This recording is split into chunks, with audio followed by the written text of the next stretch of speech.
The night in Accra was heavy. Not just the ordinary darkness of night, but the kind that presses on your chest and makes every breath feel like it's too much to take. Kwame sat on the floor of his small room, back pressed tightly against the wall. His eyes stared at the door like it could speak, like it could confess the pain that had taken over his life. Sweat rolled down his temple. His hands trembled. Every creak of the house, every distant horn in the street, every whisper of wind became unbearable. Knock. Knock. Kwame. Open up. It's Kojo. The voice of his brother, loud, warm, filled with concern. But Kwame could not hear it. Or perhaps, he could not let himself hear it. In his mind, every knock was betrayal. Every footstep, a reminder of a love he had lost, a trust that had been broken, and a life that had been hollowed out. He pulled his knees close and whispered into the darkness, "Please, make it stop." Before that night, there was light. There was laughter. There was Oma. Kwame met her 6 years earlier, at a church youth program. The compound was filled with children running and laughing, women gossiping gently while sweeping the grounds, and men discussing the sermon over cups of tea.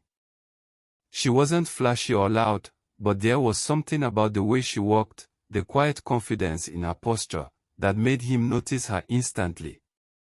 "She is Oma, right?" he whispered to his friend. "You've already fallen," his friend chuckled knowingly. And maybe he had. Their first conversation was shy, awkward, a dance of glances and laughter that didn't quite reach their mouths. "You talk too much," Oma said once, smiling. "Then you'll balance me," he replied. "You don't talk enough." From that moment, they began weaving their lives together, thread by thread, day by day, year by year. Their love was a fortress in a city that often felt like it was collapsing under the weight of noise, traffic, and endless expectations. Kwame and Oma were simple in their ways, but rich in the kind of connection that is rare. They shared a single bottle of soda when they could not afford to. Walked miles together when transport money ran out. Stayed awake late at night, sometimes falling asleep on each other's shoulders, whispering secrets about the future. Prayed together every night, sometimes falling asleep with fingers intertwined, murmuring promises of forever. "Even if the world turns against us," Kwame once said, holding her hand, "we will stay." Oma looked at him, her eyes glistening in the lamplight. "I will never leave you," she whispered. Kwame's mother adored Oma. She was respectful, kind, and humble. The family loved her for the way she treated Kwame, for the way she fit seamlessly into their lives. She was already part of the family, and everyone who met her said so. But life has a way of testing even the strongest bonds. It didn't happen all at once. There were no loud fights, no obvious betrayals. It was subtle. Almost invisible. Oma began staying out later than usual. Laughed more with friends than with Kwame. Her messages became delayed, sometimes short, sometimes cold. Kwame noticed. Of course, he noticed. But he ignored it. Because love makes you blind when you most need to see. One evening, after weeks of quiet tension, he asked her, "Oma, is something wrong?" She looked away, her voice soft and distant. "I feel trapped, Kwame." "Trapped? With me?" "Yes. I feel like I can't breathe, like I can't live fully with us. I want freedom. I want to do the things my friends do. I need to feel alive in a way I can't while I'm with you." Kwame felt his chest tighten. "So, what are you saying?" I'm not interested anymore," she whispered, her eyes glistening with tears that seemed almost polite in their timing. The breakup was calm but deadly. He couldn't protest. He couldn't bargain. He could only feel the slow, creeping collapse of his world. "I want to live my life," she said. He fell to his knees. "Please, if I did something wrong, tell me. I will fix it. I will change." But she shook her head. "It's not you." And that was worse than anything he could imagine. It was like being struck by lightning, not once but repeatedly, in slow motion. After that, Kwame disappeared from the world. He stopped going out. Stopped answering calls. Stopped replying to messages. He stopped eating. Even sunlight became unbearable. Footsteps outside his door made him flinch. A knock made him freeze. Inside him, a storm raged endlessly. Days passed. Weeks passed. And his body began to betray him. Bones began to show. His eyes became sunken. He became a shadow of the man he had been.